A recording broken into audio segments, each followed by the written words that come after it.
Hello my dear friend and my dear student, मेरे इस YouTube channel में आप सभी लोगों का स्वागत है। मैंने पिछले वीडियो में आप लोगों को रिपब्लिक के बारे में बताया था, रिपब्लिक के विषय वस्तु पर प्रकाश डाला था। और जैसा कि मैं आप लोगों को इस समय बीए 4th सेमेस्टर से वेस्टर्न पॉलिटिकल थाट पढ़ा रहा हूँ, और वेस्टर्न पॉलिटिकल थाट के इस क्रम में मैं प्लेटो शुरू किया हूँ।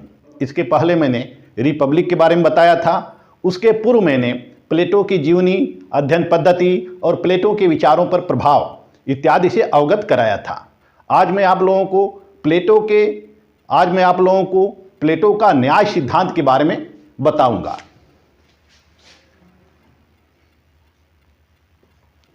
आज मैं आप लोगों को प्लेटो के न्याय सिद्धांत के बारे में अवगत कराऊंगा। थियरी ऑफ जस्टिस, कि प्लेटो की थियरी ऑफ जस्टिस है क्या। जैसा कि प्लेटो ने न्याय का विवेचन या विश्लेषण अपनी पुस्तक रिपब्लिक में किया है। तो रिपब्लिक में करने के पूर्व वह तत्कालीन परिस्थितियों का अध्ययन करता है, तत्कालीन परिस्थितियों का पर्यवेक्षण करता है। एथेंस और स्पार्टा, यानी यूनान में दो राष्ट्र थे। यूनान में दो राष्ट्र होते हैं, दो देश होते हैं। पहला होता है एथेंस और दूसरा स्पार्टा। तो प्लेटो अपने न्याय का विश्लेषण करने के पूर्व तत्कालीन यूनानी न्यायिक पद्धतियों का अध्ययन करता है। प्लेटो यह चाहता था कि यूनान में जितनी भी विसंगतियां हैं, उन सभी विसंगतियों को हम अपने न्याय के माध्यम से, अपने थियरी ऑफ जस्टिस के माध्यम से उसको दूर कर सकें। और जैसा कि प्राचीन यूनान में न्याय को डाइकोशून शब्द के नाम से लिया जाता था। न्याय यानी जस्टिस जो है, यह जस्टिस शब्द जो है, यह यूनान के डाइकाइसाइन इसको कहा जाता था। इसको हम डाइकासाइन या डाइकोशून कहते हैं। तो डाइकोशून का अर्थ होता है सदाचरण, यानी कि सदाचार। कि व्यक्ति जब अपना जीवन सदाचार पूर्वक व्यतीत करता है, तो उसको हम क्या कहते हैं? तब उसको हम कहते हैं कि वह व्यक्ति न्यायी है, यानी कि जो व्यक्ति सदाचारी है वह न्यायी है।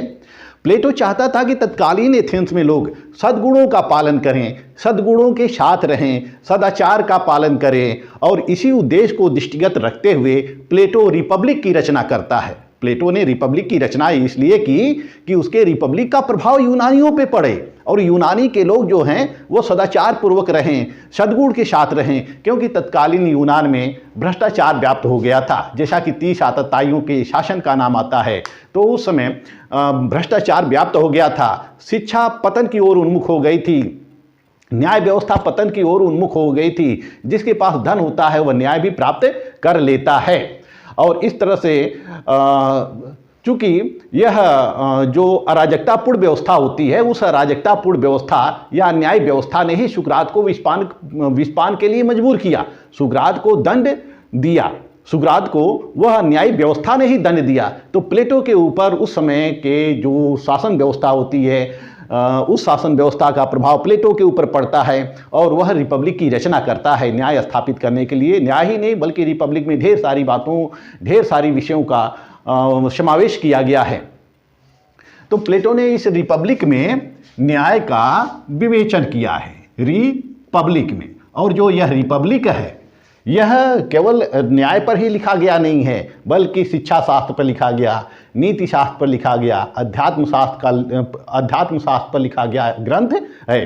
तो जो रिपब्लिक है वह संवादात्मक शैली में लिखी गई है। इसकी शैली जो है संवादात्मक शैली है, और न्याय का भी विवेचन जो किया गया है वह संवाद से ही शुरू किया गया है। क्योंकि प्लेटो के ऊपर सुकरात का प्रभाव पड़ता है, और हम इस रिपब्लिक में सुकरात को देख सकते हैं। यानी कि सुकरात का मतलब प्लेटो का विचार सुकरात ही है। तो संवादात्मक शैली के माध्यम से इस न्यायिक व्यवस्था पर प्रकाश डाला गया है, या प्लेटो का जो न्याय सिद्धांत है वह संवादात्मक शैली के द्वारा ही उसका विश्लेषण किया गया है। तो ये जो प्लेटो का न्याय सिद्धांत है, न्याय सिद्धांत प्रस्तुत करने के पूर्व प्लेटो संवादात्मक शैली में विभिन्न सोफिस्टों से, विभिन्न विद्वानों से वार्ता प्रारंभ करता है, और यह वार्ता कहाँ शुरू होती है? एथेंस से 5 मील दूर, एथेंस से 5 मील दूर होती है, 5 मील दूर होती है। एथेंस से 5 मील दूर पियरेस,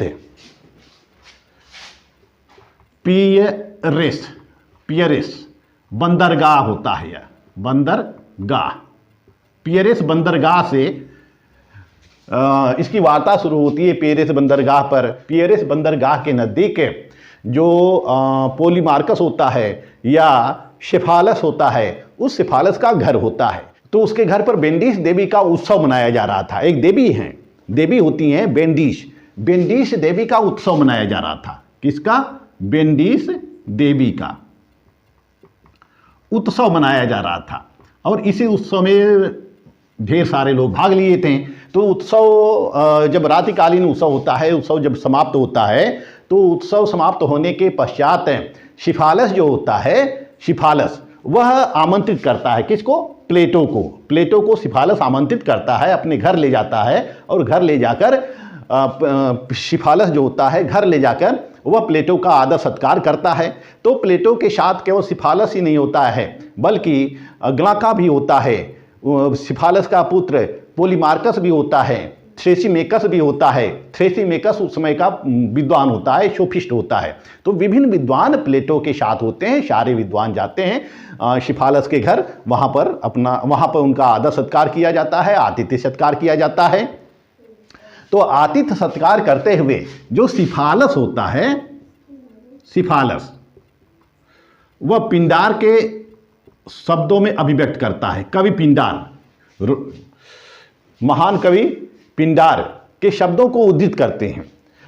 सिफालस कहता है कि जब कोई मनुष्य अपना जीवन श्रद्धा और न्यायपूर्वक व्यतीत करता है, तो उसके हृदय को आह्लादित करने के लिए तथा बुढ़ापे का पोषण करने के लिए आशा सहचरी संगनी के समान नित्य उसके साथ रहती है। तो इस तरह से जब सिफालस कहता है, तो यहाँ पर न्याय, यानी कि जब कोई, सिफालस कहता है कि जब कोई व्यक्ति अपना जीवन श्रद्धा और न्याय के साथ व्यतीत करता है, तो यहाँ पर न्याय का प्रश्न उत्पन्न हो जाता है। अब प्लेटो सिफालस से पूछता है कि अच्छा बताओ न्याय क्या है, क्योंकि सिफालस कहता है कि जब कोई व्यक्ति न्यायिक जीवन व्यतीत करता है, तो प्लेटो सिफालस से पूछता है न्याय क्या है, व्हाट इज जस्टिस। और यही जो है रिपब्लिक का केंद्रीय प्रश्न है, यही रिपब्लिक का मौलिक प्रश्न है। अब जब न्याय के विषय में वार्ता होती है, तो प्लेटो विभिन्न लोगों से, यानी कि विभिन्न वहाँ पे लोग बैठकर चर्चा करते हैं न्याय के बारे में कि क्या है, थ्रेसीमेकस, ग्लाका, एंडीमेटस और सिफालस, पोलीमार्कस, सारे लोग होते हैं। तो वह अब लोगों से वार्ता करता है। वार्ता जो करता है, यानी कि विभिन्न लोगों से न्याय के विषय पर जो वार्ता करता है, उस वार्ता को या उस विचारधारा को हम 3 वर्गों में विभाजित कर सकते हैं। पहला है परंपरागत सिद्धांत, परंपरागत सिद्धांत, न्याय का परंपरागत सिद्धांत। दूसरा है उग्रवादी सिद्धांत, उग्रवादी सिद्धांत। और चौथा है और तीसरा है व्यवहारवादी सिद्धांत, व्यवहारवादी सिद्धांत। ये 3 सिद्धांत होते हैं उस समय, यानी 3 विचारधाराएं कार्य करती हैं। सारे विद्वान अपने अपने तरीके से न्याय को परिभाषित करते हैं, यानी कि ट्रेडिशनल थियोरी कहते हैं। दूसरा है उग्रवादी सिद्धांत या इसको रेडिकल थियोरी कहते हैं। तीसरा है व्यवहारवादी सिद्धांत या इसको प्रैग्मेटिक थियोरी कहते हैं, इसको हम प्रैग्मेटिक थियोरी कहते हैं। तो इस तरह से 3 सिद्धांतों में प्लेटो के न्याय का विश्लेषण किया जाता है। 3 सिद्धांतों में उस तत्कालीन व्यवस्था में व्याप्त न्यायिक पद्धति का विवेचन किया गया है। 3 सिद्धांत 3 वर्गों में विभाजित किया गया है, 3 वर्गों में विभाजित किया गया है। पहला है परंपरावादी सिद्धांत, परंपरावादी सिद्धांत। अब प्लेटो जो होता है परंपरावादी सिद्धांत से पहले प्रारंभ करता है। प्लेटो सबसे पहले पूछता है सिफालस से कि सिफालस बताओ न्याय क्या है। सिफालस से पूछता है कि बताओ न्याय क्या है। सिफालस कहता है कि सत्य बोलना और दूसरों का ऋण चुकाना ही न्याय है। सिफालस से पूछता है कि बताओ सिफालस न्याय क्या है, क्योंकि न्याय की शुरुआत सबसे पहले सिफालस ही करता है। तो सिफालस से पूछता है कि बताओ सिफालस न्याय क्या है। सिफालस उत्तर देता है कि सत्य बोलना और दूसरों का ऋण चुकाना ही न्याय है। अब प्लेटो इसका खंडन करता है, वह कहता है कि सत्य बोलना न्याय नहीं हो सकता है, दूसरों का ऋण चुकाना न्याय नहीं हो सकता है। प्लेटो कहता है कि हम हर परिस्थितियों में सत्य नहीं बोल सकते हैं, क्योंकि सत्य बोलने से हो सकता है किसी की जान जा सकती हो, किसी का जीवन संकट में पड़ सकता हो। ऐसे में क्या सत्य बोल देना न्याय है? वह फिर कहता है कि ऋण चुकाना भी न्याय नहीं है, ऋण चुकाना भी न्याय नहीं है, क्योंकि हम हर परिस्थितियों में दूसरों का ऋण नहीं चुका सकते हैं। जैसे कोई व्यक्ति किसी को तलवार अपनी उधार में दे दिया हो, तलवार दे दिया हो रखने के लिए, जैसे कोई व्यक्ति किसी अपने मित्र को तलवार दे दिया हो या कोई अस्त्र दे दिया हो रखने के लिए, और फिर वह कोई ऐसी परिस्थिति आती है कि उसका मित्र क्रोधित हो जाता है, उसका किसी से झगड़ा हो जाता है, वह दौड़ते हुए आता है जिसके पास उसने तलवार रखी होती है, उससे मांगता है कि मेरी तलवार मुझको वापस दे दो, मेरी तलवार मुझको वापस दे दो। तो क्या ऐसी स्थिति में तलवार वापस कर देना उचित है? क्या यह न्याय है? ऐसी प्लेटो कहता है कि बिल्कुल नहीं, ऐसी स्थिति में तलवार को हरगिज वापस नहीं किया जा सकता है, क्योंकि तलवार को वापस करने से वह किसी की जान ले सकता है। तो इस तरह से प्लेटो की ये जो धारणा, इस तरह से जो सिफालस की धारणा होती है, सिफालस की धारणा का खंडन कर देता है। अब सिफालस जो होता है वह आतिथ्य सत्कार करने के लिए वह बाहर चला जाता है, वह मतलब किसी कारणवश वह बाहर चला जाता है सिफालस। तो सिफालस का प्रतिनिधित्व उसका पुत्र पोलीमार्कस करता है, पोलीमार्कस करता है। अब पोलीमार्कस से पूछता है प्लेटो कि पोलीमार्कस बताओ न्याय क्या है। तो पोलीमार्कस अब कहता है कि प्रत्येक व्यक्ति को उसका उचित अंश दे देना ही न्याय है, प्रत्येक व्यक्ति को उसका उचित अंश दे देना ही न्याय है। फिर यहाँ पर प्लेटो जो होता है उसके साथ वार्ता करता है और उससे पूछता है कि उचित अंश क्या है, उचित अंश क्या है। तो पोलीमार्कस जवाब नहीं दे पाता है। फिर वह कहता है कि मित्र के साथ भलाई करना और शत्रु के साथ बुराई करना न्याय है। प्लेटो इसका भी खंडन करता है, प्लेटो इसका भी खंडन करता है। प्लेटो कहता है कि मित्र के साथ मित्रता करना यानी कि भलाई करना और शत्रु के साथ बुराई करना ही न्याय है, यह न्याय नहीं हो सकता है। अब क्यों नहीं हो सकता है? प्लेटो इसका जवाब देता है, कहता है कि जिसको हम मित्र समझते हैं वह छुपे रूप से हो सकता है कि हमारे शत्रु हैं। हम मित्र के साथ भावनात्मक होकर उसकी भलाई करते रहते हैं, उसका उपकार करते रहते हैं, लेकिन हो सकता है कि वह मित्र अंदर ही अंदर हमारा जड़ खोदता हो। और इसी तरह से हम शत्रु, जिसको शत्रु समझते हैं, तो शत्रु तो हमारे छुपे रूप से मित्र होते हैं, क्योंकि शत्रु के डर से हम अपनी शक्तियां मजबूत करते रहते हैं। शत्रु हमारी शक्ति को बढ़ाता रहता है। हो सकता है कि शत्रु कभी कभी हमारे काम आ जाए, तो ऐसे में शत्रु के साथ शत्रुता करना, मित्र के साथ मित्रता करना न्याय कैसे हो सकता है? हम कैसे पहचान पाएंगे कि कौन शत्रु है कौन मित्र है? यह पहचान पाना मुश्किल है। तो इस तरह से प्लेटो पोलीमार्कस की धारणा का खंडन करता है। तो इस प्रकार प्लेटो पोलीमार्कस की धारणा का भी खंडन कर देता है, यानी कि कहता है कि मित्र के साथ मित्रता और शत्रु के साथ शत्रुता करना न्याय नहीं हो सकता है। अब हम आते हैं उग्रवादी सिद्धांत। उग्रवादी सिद्धांत का जो प्रतिपादक है वह थ्रेसीमेकस है। थ्रेसीमेकस यह एक सोफिस्ट होता है और यह एक विद्वान भी होता है। तो थ्रेसीमेकस भी वहीं मौजूद होता है। जब वार्ता हो रही होती है प्लेटो की जब वार्ता हो रही होती है सिफालस और पोलीमार्कस से, तो बीच में थ्रेसीमेकस भी कूद जाता है। अब प्लेटो अब थ्रेसीमेकस की तरफ आकर्षित होता है। वह थ्रेसीमेकस से पूछता है, ठीक है थ्रेसीमेकस तुम बताओ कि न्याय क्या है। थ्रेसीमेकस से कहता है कि तुम बताओ न्याय क्या है। तो थ्रेसीमेकस न्याय की दो प्रकार की धारणा प्रस्तुत करता है। पहला वह कहता है कि न्याय शक्तिशाली का हित है, शक्तिशाली का हित ही न्याय है। पहला वह कहता है कि न्याय शक्तिशाली का हित साधन है, न्याय जो है वह शक्तिशाली का हित साधन है। तो प्लेटो इस धारणा का खंडन करता है। वह कहता है कि न्याय शक्तिशाली के हित का साधन कैसे हो सकता है? न्याय का अर्थ होता है कि न्याय का अर्थ होता है कि सबके हित का साधन हो। हम केवल शक्तिशाली हित के व्यक्तियों के साधन को न्याय नहीं कर सकते। वहीं वह कहता है कि अन्याय करना न्याय करने से श्रेष्ठकर है। थ्रेसिमिकस कहता है कि थ्रेसिमिकस कहता है कि अन्याय करना न्याय करने से श्रेष्ठकर होता है, यानी कि न्याय करने से अच्छा होता है। Injustice is better than justice, injustice is better than justice, क्योंकि अन्यायी व्यक्ति जो होता है, शक्तिशाली व्यक्ति जो होता है, वह अधिक प्रसन्नता के साथ रहता है। थ्रेसिमिकस कहता है कि अन्याय जो होता है वह अधिक खुशी देता है, अधिक प्रसन्नता देता है। और इसके लिए थ्रेसिमिकस कई प्रकार का उदाहरण भी देता है। पहला उदाहरण देता है कि वह कहता है, क्योंकि थ्रेसिमिकस क्या कहता है कि अन्याय करना न्याय करने से अच्छा है, यानी कि जो अन्याय करता है वह अधिक सुखी रहता है, अधिक प्रसन्नचित रहता है। वह कहता है कि जिस तरह से एक पारस्परिक व्यापारिक समझौता होता है, दो व्यक्ति यदि आपस में समझौता करते हैं और व्यापारिक समझौता होता है, लेकिन जब उनका समझौता भंग होता है, तो जो व्यक्ति अन्यायी होता है उसको अधिक लाभ होता है, क्योंकि वह बेईमानी करके वह लाभ अपने पास रख लेता है, लाभ का अंश अपने पास रख लेता है। इस तरह से वह सुखी हो जाता है। फिर वह कहता है कि राज के द्वारा जो लगाए गए कर होते हैं, जो टैक्स होते हैं, राज के द्वारा जो टैक्स लगाए जाते हैं, यह टैक्स देने में जो ईमानदार लोग होते हैं वह आसानी पूर्वक टैक्स दे देते हैं। जो ईमानदार व्यक्ति होता है वह आसानी पूर्वक टैक्स दे देता है, वह न्यायपूर्वक टैक्स दे देता है। जो अन्यायी व्यक्ति होता है वह टैक्स की चोरी करता है, जो अन्यायी व्यक्ति होता है वह टैक्स की चोरी करता है, और न्यायी व्यक्ति क्या होता है, वह ईमानदारी से टैक्स को पे करता है। तो इस तरह से वह कम टैक्स देते हैं। जो बेईमान होते हैं या अन्यायी होते हैं वह कम टैक्स देते हैं। इस तरह से वह टैक्स चोरी करते हैं, राष्ट्र के प्रति द्रोह करते हैं और सुखी रहते हैं। वह कहता है कि राज के द्वारा जो लाभ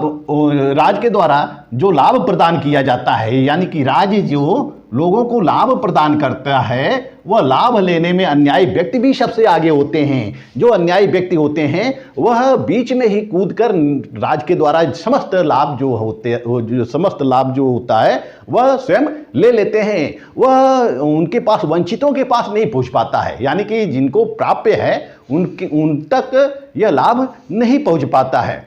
इस तरह से जो अन्यायी व्यक्ति होता है वह अधिक सुखी होता है, अधिक प्रसन्नचित होता है, उसके पास तमाम भौतिक सुविधाएं होती हैं। वह थ्रेसिमिकस यह भी कहता है कि जो न्यायी व्यक्ति होता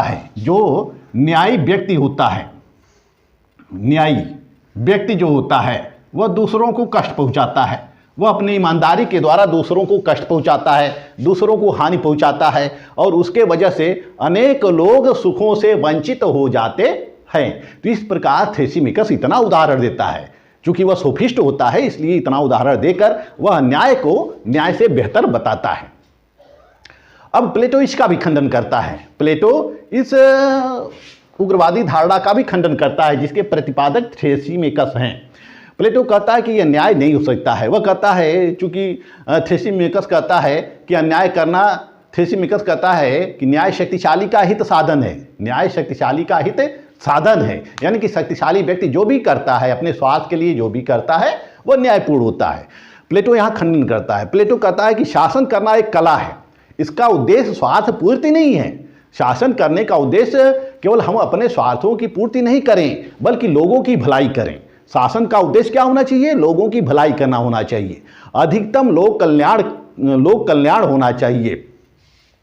प्लेटो यहाँ कहता है कि प्रत्येक वस्तु का एक गुण होता है और हर वस्तु अपनी प्रकृति के अनुसार आचरण करती है। जिस तरह से आँख का काम होता है देखना, नाक का काम होता है सूंघना और अग्नि का काम होता है जलाना, तो इनका एक गुण होता है, इनकी एक प्रकृति होती है, प्रकृति के अनुसार ही आचरण करते हैं। यदि अग्नि अग्नि का काम है जलाना और अग्नि जलाना छोड़ दे तो अपने गुणों से वंचित हो जाएगी, वह अपने गुणों से वंचित हो जाएगी। तो जिसकी जो प्रकृति है, प्रकृति के अनुसार आचरण करना ही न्याय है। वो इसी तरह से वह कहता है कि इसी तरह से आत्मा का भी गुण है। आत्मा का गुण क्या है? धर्म का पालन करना, न्यायपूर्ण जीवन व्यतीत करना, यह आत्मा का गुण है, यह आत्मा का गुण है। तो इस तरह से यह जो अन्याय करना न्याय करने से श्रेष्ठकर है, यह न्याय नहीं हो सकता, या शक्तिशाली का हित साधन न्याय नहीं हो सकता है। न्याय जो होता है वह हमेशा दूसरों के कल्याण के लिए होना चाहिए। अब हम आते हैं व्यवहारवादी सिद्धांत पर, जिसका प्रतिपादक ग्लाका है। यह ग्लाका जो है प्लेटो का भाई होता है, ग्लाका प्लेटो का भाई होता है।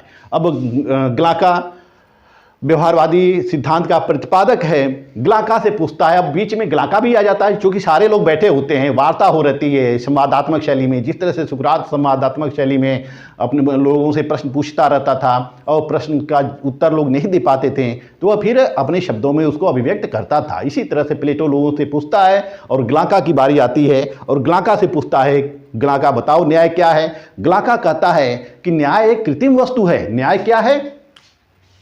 न्याय एक कृत्रिम वस्तु है, एक कृत्रिम वस्तु है। ग्लाका कहता है कि न्याय एक कृत्रिम वस्तु है। यह न्याय एक कृत्रिम वस्तु है और परंपरा की उपज है। अब कृत्रिम वस्तु कैसे है? वह कहता है कि जब प्राकृतिक अवस्था में व्यक्ति रहते हैं तो व्यक्ति शांतिपूर्वक जीवन व्यतीत करने के लिए, अपनी रक्षा करने के लिए वो सारे लोग मिलकर एक समझौता कर लेते हैं। समझौते के तहत न्याय की स्थापना होती है। समझौते के तहत न्याय की स्थापना होती है। यानी कि न्याय की क्या है? कृत्रिम वस्तु है, इसको व्यक्तियों के द्वारा स्थापित किया गया है। वहीं ग्लाका कहता है कि न्याय भय का शिशु है। न्याय भय, ग्लाका कहता है कि न्याय भय की संतान है या भय का शिशु है। यानी कि न्याय भय का शिशु है का मतलब कि जब लोग डरने लगे, यानी कि उस प्राकृतिक अवस्था में डरने लगे, तब लोगों ने मिलकर राज्य का निर्माण किया और शांति की स्थापना की। इस तरह से न्याय जो है वह क्या है? वह कृत्रिम वस्तु है, इसको लोगों ने बनाया है। और इसी तरह से ग्लाका कहता है कि न्याय दुर्बलों की आवश्यकता है, क्योंकि जो न्याय की स्थापना होती है वह दुर्बल वर्ग ही करता है, शक्तिशाली वर्ग नहीं करता है। शक्तिशाली वर्ग नहीं करता है, वह दुर्बल वर्ग ही करता है। तो न्याय दुर्बलों की आवश्यकताएं हैं। तो इस तरह से न्याय की स्थापना कृत्रिम तरीके से की गई है। लोग भय के वशभूत होकर ही न्याय की स्थापना करते हैं। अब प्लेटो इसका भी खंडन करता है। प्लेटो इस धारणा का भी खंडन करता है। अब प्लेटो कहता है कि न्याय कृत्रिम वस्तु नहीं हो सकती है। न्याय कृत्रिम वस्तु, प्लेटो कहता है कि न्याय कृत्रिम वस्तु नहीं हो सकती है। न्याय व्यक्ति की आत्मा का आंतरिक गुण है। न्याय क्या है? यह आत्मा का गुण है। यह न्याय जो है व्यक्ति की आत्मा का गुण है, व्यक्ति की आत्मा का आंतरिक गुण है। यह स्वतः उत्पन्न होता है, यह स्वतंत्र उत्पन्न होता है। अब प्लेटो कहता है कि न्याय की स्थापना व्यक्तियों से ही होती है और व्यक्तियों का चारित्रिक गुण है। प्लेटो कहता है कि राज्य का निर्माण चट्टान या शाख बबूल के पेड़ों से नहीं होता है, बल्कि उसमें रहने वाले व्यक्तियों से होता है। राज्य का निर्माण कैसे होता है? वह उसमें राज्य में रहने वाले व्यक्तियों से ही राज्य का निर्माण होता है। प्लेटो कहता है कि राज्य व्यक्ति का ही विराट रूप है, राज्य व्यक्ति का बृहद रूप है। तो इस तरह से प्लेटो न्याय की धारणा का खंडन करता है और प्लेटो अपनी न्याय की धारणा का विश्लेषण अब शुरू करता है। तो इस तरह से प्लेटो परंपरागत सिद्धांत, उग्रवादी सिद्धांत और व्यवहारवादी सिद्धांतों का खंडन करते हुए अपने न्याय के सिद्धांत को प्रतिपादित करता है। प्लेटो संपूर्ण समाज को 3 वर्गों में बांटता है। संपूर्ण समाज को 3 वर्गों में बांटता है। वह कहता है कि न्याय जो है व्यक्ति की आत्मा का आंतरिक गुण है, व्यक्ति की आत्मा का आंतरिक गुण है। यह आत्मा से उत्पन्न होता है। अतः वह आत्मा के 3 तत्व बताता है। आत्मा के 3 तत्व बताता है।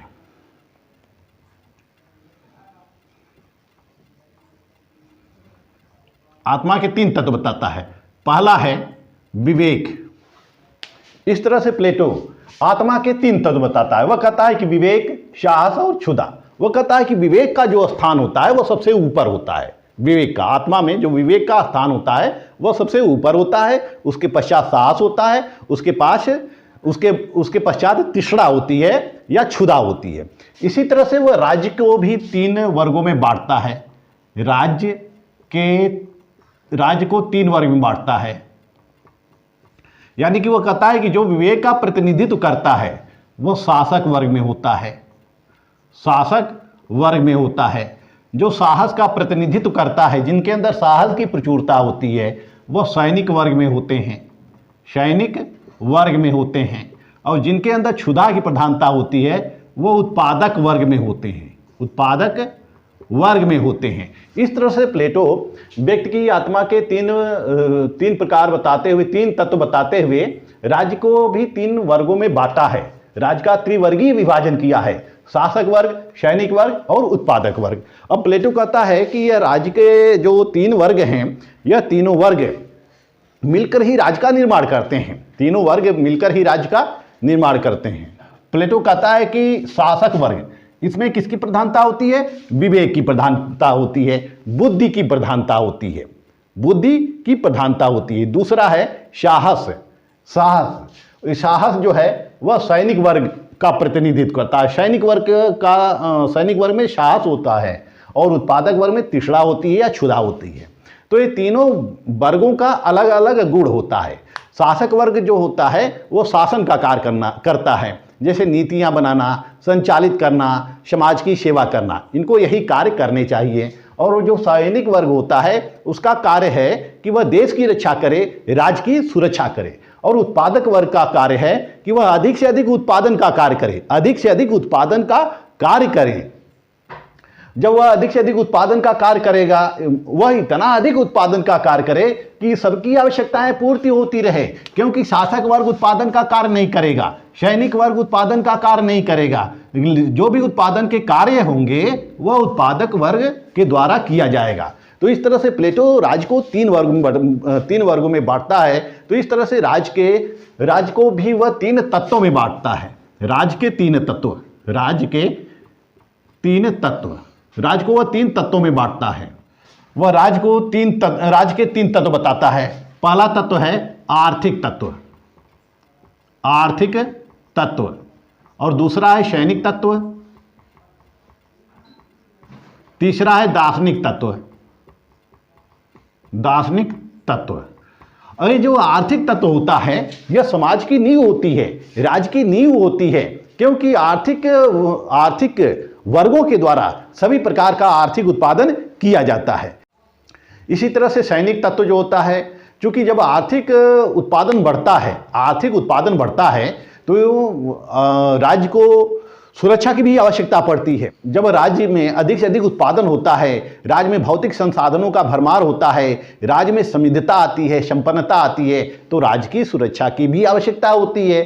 तो ऐसे में सुरक्षा का कार्य कौन करेगा? सैनिक वर्गों के द्वारा किया जाएगा, सैनिक तत्वों के द्वारा किया जाएगा, जिनमें शौर्य की प्रधानता होगी, साहस की प्रधानता होगी, जो देश सेवा के लिए बलिदान होने के लिए तैयार होंगे, जिनके अंदर राष्ट्र प्रेम होगा, जिनके अंदर समाज प्रेम होगा, वही व्यक्ति सैनिक वर्ग में सम्मिलित होगा। तो इस तरह से सैनिक वर्ग में समाहित हो जाएंगे, यानी कि वह रक्षा का कार्य, सबकी रक्षा का कार्य किसके ऊपर सौंपा गया है? सैनिकों के ऊपर। फिर हम आते हैं दार्शनिक तत्वों के ऊपर।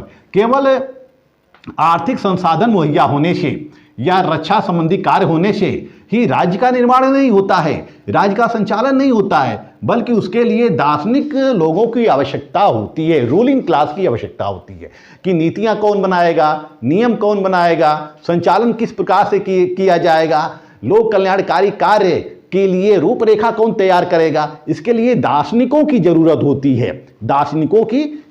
होती है, और जिनके अंदर दर्शन की भावना होगी वही व्यक्ति शासन करने योग्य होंगे। तो इस तरह से प्लेटो के जो न्याय का सिद्धांत है, इसमें 2 रूप हमें देखने को मिलता है। पहला है सामाजिक न्याय, और दूसरा है व्यक्तिगत न्याय। 2 रूप, एक सामाजिक न्याय और दूसरा व्यक्तिगत न्याय, यानी सोशल जस्टिस और इंडिविजुअल जस्टिस। सोशल जस्टिस का मतलब क्या है कि जब ये सामाजिक न्याय की स्थापना कैसे हो सकती है? प्लेटो के अनुसार सभी लोग अपने गुण और प्रकृति के अनुसार कार्य करें, जिसकी जो प्रकृति है, जिसका जो गुण है, जिसकी जो शिक्षा है, वह प्रकृति, गुण और शिक्षा के अनुरूप कार्य करें। तो ये जो शासक वर्ग है वह शासन का कार्य करे, सैनिक वर्ग सैनिक का कार्य करे, और उत्पादक वर्ग जो है उत्पादन का कार्य करे, यानी कि वह किसी में भी हस्तक्षेप न करे। सभी लोग अपना कार्य करते रहें और किसी में हस्तक्षेप न करें, और अपनी प्रकृति के अनुरूप ही कार्य करें, गुण के अनुरूप ही कार्य करें, तभी समाज में सामाजिक न्याय की स्थापना हो सकती है। तो यहाँ प्लेटो क्या करता है? त्रिवर्गीय विभाजन के द्वारा सामाजिक न्याय की स्थापना करना चाहता है, वहीं वह त्रिवर्गीय विभाजन के द्वारा व्यक्तिगत न्याय की स्थापना करना चाहता है। व्यक्तिगत न्याय क्या है कि सब अभी अपने प्रकृति और गुण के अनुसार। जितने भी मनुष्य हैं वह अपने गुण और प्रकृति के अनुसार कार्य करें। शासक वर्ग में यदि शासन की क्षमता है तो वह शासन का कार्य करें। सैनिक वर्ग में यदि बल है, पावर है, तो वह सैनिक का कार्य करें। इसी तरह से जिनके अंदर क्षुधा की प्रधानता है वो उत्पादक वर्ग का कार्य करें। तो सभी व्यक्ति जो होते हैं वह अपने प्रकृति और गुण के अनुरूप कार्य करें। यानी कि इस तरह से प्लेटो सामाजिक न्याय की स्थापना पर बल देता है, वैयक्तिक न्याय की स्थापना पर बल देता है। आइए हम देखते हैं प्लेटो की न्याय की, यानी कि यहाँ प्लेटो क्या कहता है, यहाँ प्लेटो क्या कहता है कि सभी वर्ग, तीनों वर्ग अपना अपना कार्य करते रहें और एक दूसरे के कार्यों में हस्तक्षेप न करें, तभी हमारे समाज में न्याय की स्थापना हो सकती है। तो यहाँ प्लेटो की न्याय व्यवस्था का स्वरूप दूसरा देख सकते हैं। जैसा कि न्याय क्या है, न्याय का स्वरूप है अपराधी को दंड देना। जो अपराध करते हैं उनको उनके अपराध के मात्रा के अनुरूप दंड देना, यही न्याय है। लेकिन प्लेटो की न्याय की धारणा क्या है, न्याय का स्वरूप क्या है, कुछ इससे अलग है। वह लोगों के कर्तव्यों पर बल देता है, लोगों के कर्तव्यों पर बल देता है कि जिनके अंदर जो कर्तव्य हैं वह कर्तव्य को संपादित करें और दूसरे के कार्यों में हस्तक्षेप न करें, तभी समाज में न्याय की स्थापना हो सकती है। प्लेटो की न्याय की विशेषताएं, आइए देखते हैं कि प्लेटो की न्याय की विशेषताएं क्या है। पहला है प्लेटो की न्याय के सिद्धांत की विशेषताएं। पहला है अहस्तक्षेप का सिद्धांत।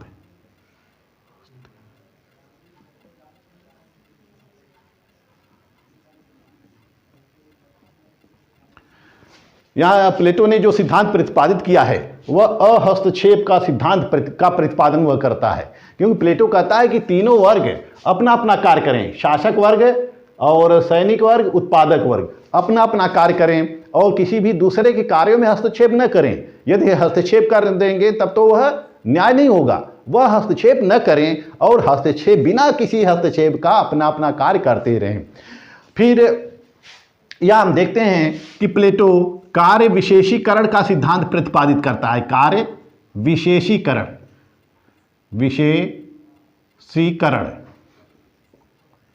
कार्य विशेषीकरण का सिद्धांत प्रतिपादित करता है। यह कार्य विशेषीकरण का सिद्धांत क्या है, यानी कि जिसको जो कार्य दिया गया है, जिस विशेष व्यक्ति को जो कार्य दिया गया है वह कार्य करे।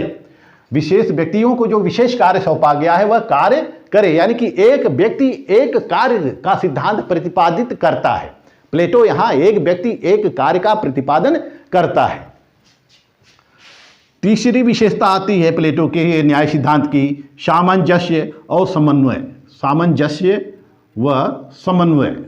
प्लेटो कहता है कि तीनों वर्ग अपना अपना कार्य करते हुए एक दूसरे में सामंजस्य स्थापित करें, एक दूसरे में समन्वय स्थापित करें, एक दूसरे में समन्वय स्थापित करें, सामंजस्य और समन्वय स्थापित करते हुए वह कार्य करें। वहीं प्लेटो कहता है कि न्याय जो है व्यक्ति का प्राकृतिक गुण है, प्राकृतिक गुण है। इसको हम किसी प्रकृति से अलग नहीं कर सकते हैं, प्रकृति से अलग नहीं कर सकते हैं। जिस तरह से फूल से उसका रंग नहीं अलग किया जा सकता या फूल से उसकी खुशबू अलग नहीं की जा सकती है, वो उसी तरह से व्यक्ति के अंदर जो स्वभाव होता है, जो प्रकृति होता है, उसके प्रकृति को हम अलग नहीं कर सकते हैं। तो न्याय भी व्यक्ति का प्राकृतिक गुण है, हम न्याय को व्यक्ति से अलग नहीं कर सकते हैं, यह व्यक्ति का प्राकृतिक गुण है। प्लेटो अपने इस न्याय के जरिए सामाजिक एकता की स्थापना करना चाहता है। सामाजिक एकता की स्थापना। पांचवी विशेषता है सामाजिक एकता की स्थापना। प्लेटो इस त्रिवर्गीय विभाजन के द्वारा समाज में एकता स्थापित करता है। वह कहता है कि समाज में इन्हीं तीन वर्गों के द्वारा एकता स्थापित की जा सकती है। तो इस तरह से हम देखते हैं कि प्लेटो का जो न्याय सिद्धांत है, प्लेटो का जो न्याय सिद्धांत है वह त्रिवर्गीय विभाजन पर आधारित है। एक व्यक्ति एक कार्य पर आधारित है।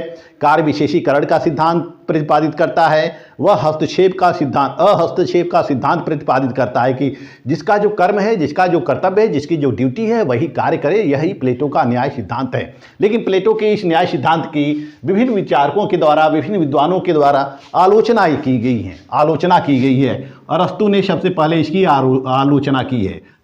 अरस्तु प्लेटो की इस न्याय सिद्धांत की आलोचना करता है। वह कहता है कि प्लेटो का न्याय सिद्धांत अव्यवहारिक है। प्लेटो का न्याय सिद्धांत अव्यवहारिक है। यह सामाजिक व्यवस्था का रूप प्रस्तुत करता है।